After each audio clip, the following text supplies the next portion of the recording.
हर इंसान अपने भाग्य को कोसता है अगर उसका समय सही नहीं हो, उसके मन मुताबिक चीजें उसके पास में नहीं आ रही हो, उसको मिल नहीं रही हो। तो समय भाग्य को कोसना, मुझे ऐसा नहीं लगता कि आपको भाग्य को कोसना चाहिए। हाँ, आपके पास में जो कर्म है वह कर्म आप करते रहेंगे तो भाग्य एक्टिवेट हो जाएगा।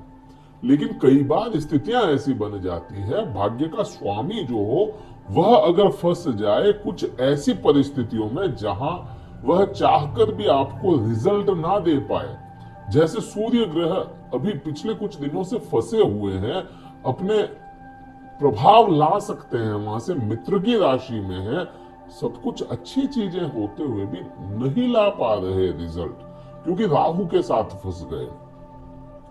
राजा है सूर्य, बिल्कुल नौ ग्रहों के राजा है, नारायण का रूप भी माने गए हैं, फिर भी राहु के कारण वह अपने परिणाम वैसे नहीं ला पाए जो पूर्ण परिणाम लाने चाहिए थे। लेकिन समय बदलता है, बुरा समय बीत जाता है, अच्छा समय भी आता है। वैसे ही सूर्य ग्रह चेंज करेंगे, परिवर्तित होंगे, लेकिन परिवर्तन से पहले एक बार झटका जरूर लगेगा, क्योंकि राहु पूर्ण रूप से ग्रहण लगा देंगे सूर्य ग्रह को, और 8 अप्रैल को यह सूर्य ग्रहण लगाएंगे। अप्रैल पूरे महीने की अगर चर्चा करेंगे तो यह पूरे ही परिवर्तन यहाँ पे लिखे हुए हैं, आप पढ़ सकते हैं, और परिवर्तन के साथ में क्या क्या परिणाम होगा वह मैं आपको बताते हुए चलूंगा। वीडियो कहीं अच्छा लगता है लाइक कीजिएगा, शेयर कीजिएगा, सब्सक्राइब कीजिएगा चैनल को, कमेंट करके अपने अनुभव भी बताते जाएं। बात करते हैं पहले परिवर्तन की, तो शनि ग्रह परिवर्तित होंगे। शनिदेव बदल गए, आप लोगों ने महसूस किया और मैंने भी महसूस किया कि धनु राशि वाले जातकों को पूर्ण परिणाम ना मिल पाए। शनिदेव बदलने के बाद में भी, शनि की 7.5 खत्म होने के बाद में भी, और अगले साल शनिदेव की ढैया भी आनी है, लेकिन परिणाम ही नहीं आए कई लोगों के साथ में। क्यों? क्योंकि उनका राहु, जिन लोगों को परिणाम नहीं आए उनका राहु अच्छी पोजीशन में नहीं होगा, और शनिदेव राहु की नक्षत्र में चल रहे थे, शतभिषा नक्षत्र में चल रहे थे।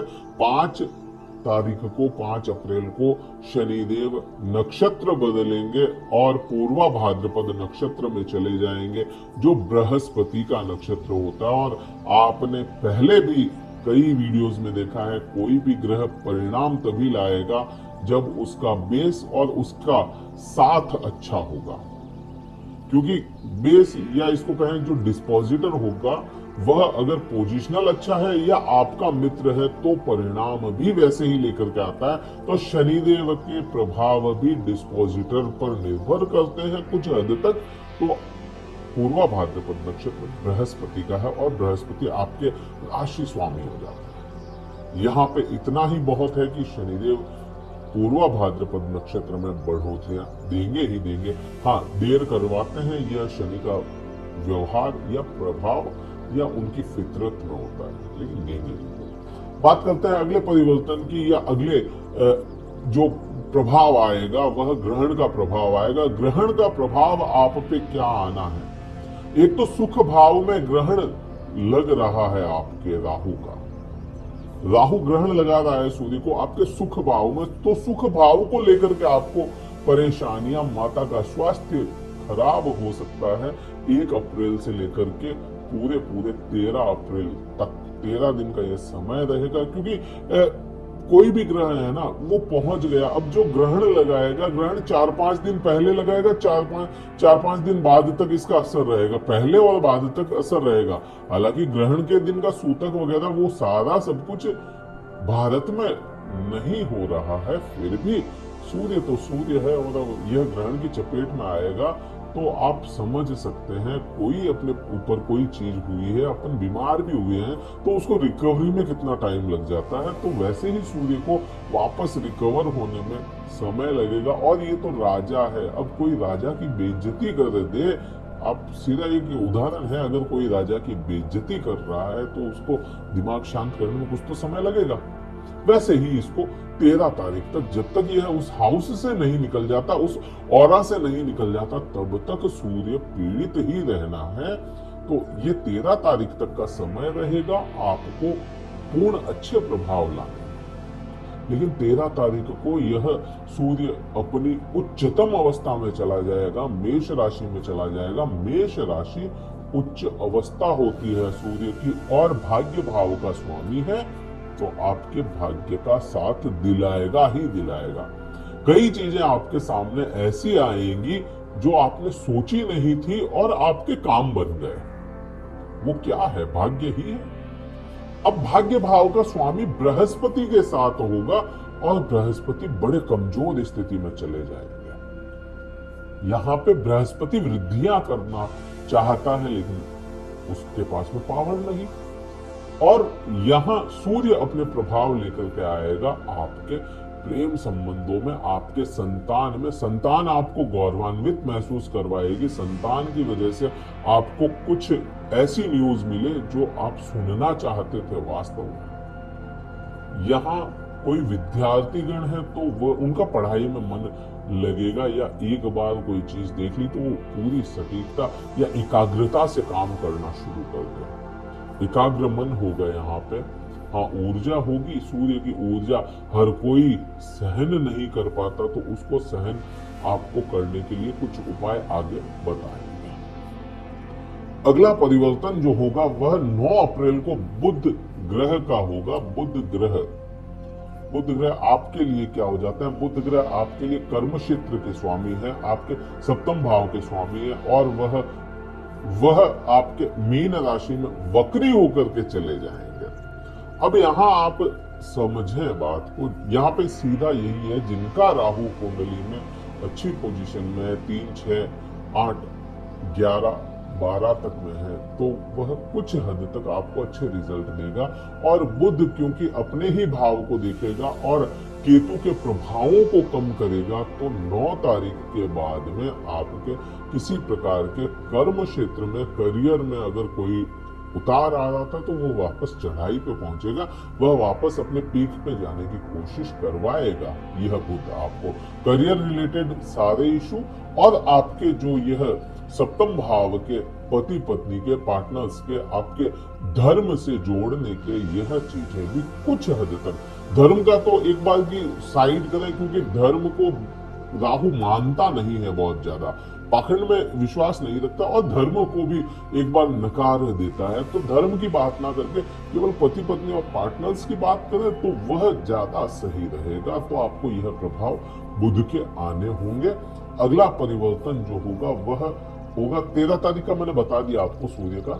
अगला परिवर्तन जो होगा 23 अप्रैल का होगा। 23 अप्रैल को मंगल ग्रह मीन राशि में जाएंगे। मंगल ग्रह इतने समय तक आपके शनि के साथ में थे, और मंगल ग्रह आपके एक तो पंचम भाव के स्वामी हो जाते हैं, और दूसरा आपके अष्टम भाव के स्वामी हो जाते हैं।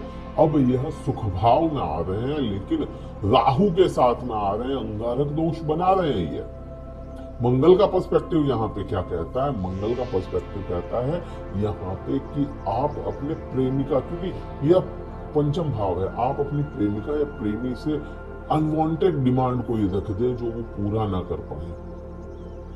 कोई ऐसी चीज मांग ले, कुछ ऐसा कुछ आप चाहें जो वो खुद पूरा ना कर पाए, चाहते हुए भी पूरा ना कर पाए, और आपका वाद विवाद वहां पे बना दे। यह चीज बन सकती है, लेकिन सूर्य वहां पे होंगे तो वह संभालेंगे स्थिति को। यहाँ पे क्योंकि राहु और मंगल दोनों ही टकराव करते हैं, अंगारे पैदा करते हैं, और वह अंगारे जब उछलते हैं ना तो बड़ी गर्मी पैदा करते हैं, और आप पे कोई झूठा एलिगेशन लग सकता है। मंगल और राहु के पर्सपेक्टिव से देखोगे तो उसका आपको विशेष ध्यान रखना पड़ेगा। अगला परिवर्तन जो होगा शुक्र ग्रह का होगा। 24 तारीख को, 24 अप्रैल को शुक्र ग्रह भी परिवर्तित करके मेष राशि में चले जाएंगे। यहाँ पर बृहस्पति है और शुक्र इसके साथ में होंगे। बृहस्पति और शुक्र दोनों ही गुरु एक साथ बैठ गए, और सूर्य का इनको सानिध्य मिल गया, सूर्य उच्च के यहाँ पे बैठ गए। तो शुक्र जहां जहां आपके हैं वहां वहां पूर्ण बृहस्पति के प्रभाव आने हैं। शुक्र और बृहस्पति, ऐश्वर्य और ज्ञान एक साथ आपको मिलता चला जाएगा। और आपके शुक्र ग्रह को सबसे, अगर देखें, सबसे पहला जो शुक्र ग्रह को मिलता है आपका छठा भाव मिलता है। जॉब के लिए चीजें अच्छी हो जाएगी।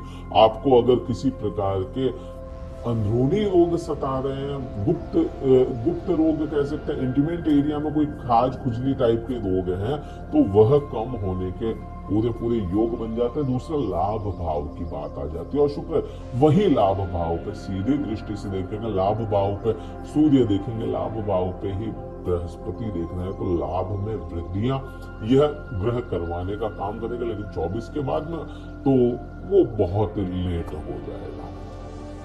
क्या उपाय करना चाहिए? सूर्य के उपाय करें। 13 तारीख तो कम से कम 13 तारीख तक आप सिर को ढक के रखें। सिर आपका खुला नहीं होना चाहिए, सिर को ढक के निकले, धूप में निकलना हो तो, क्योंकि इसका प्रभाव सूर्य का, आप देखो किसी का भी सूर्य खराब होता है तो मस्तिष्क खराब करता है, राहु खराब करता है तो मस्तिष्क को खराब करता है। सूर्य अगर आप पे बुरे प्रभाव लाना शुरू करता है तो आपका सिरदर्द बढ़ाता है, सबसे पहले सिरदर्दियां बढ़ा देता है। तो इसलिए आपको इसको ढक के रखना पड़ेगा। आपको गायत्री मंत्र का जाप करना चाहिए, सूर्य को जल अर्पण करना चाहिए, आपको पिता की सेवा करनी चाहिए, तो आपका सूर्य अच्छा रहेगा। अगर आपका सूर्य अच्छा, आपके पूर्वजों का आशीर्वाद है, तो यह सभी परिस्थितियां चाहे आती रहे जाती रहे, आप पे पूर्ण रूप से बुरा प्रभाव नहीं ला पाती। तो यह एक उपाय करना चाहिए। दूसरा उपाय क्या करना चाहिए? दूसरा उपाय आपको बृहस्पति का करना चाहिए, क्योंकि बृहस्पति बहुत कमजोर अवस्था में चल रहे हैं। बृहस्पति के बीज मंत्रों का जाप निरंतर करते रहें, यह उपाय रहेगा। वीडियो कहीं अच्छा लगा हो लाइक कीजिएगा, शेयर कीजिएगा।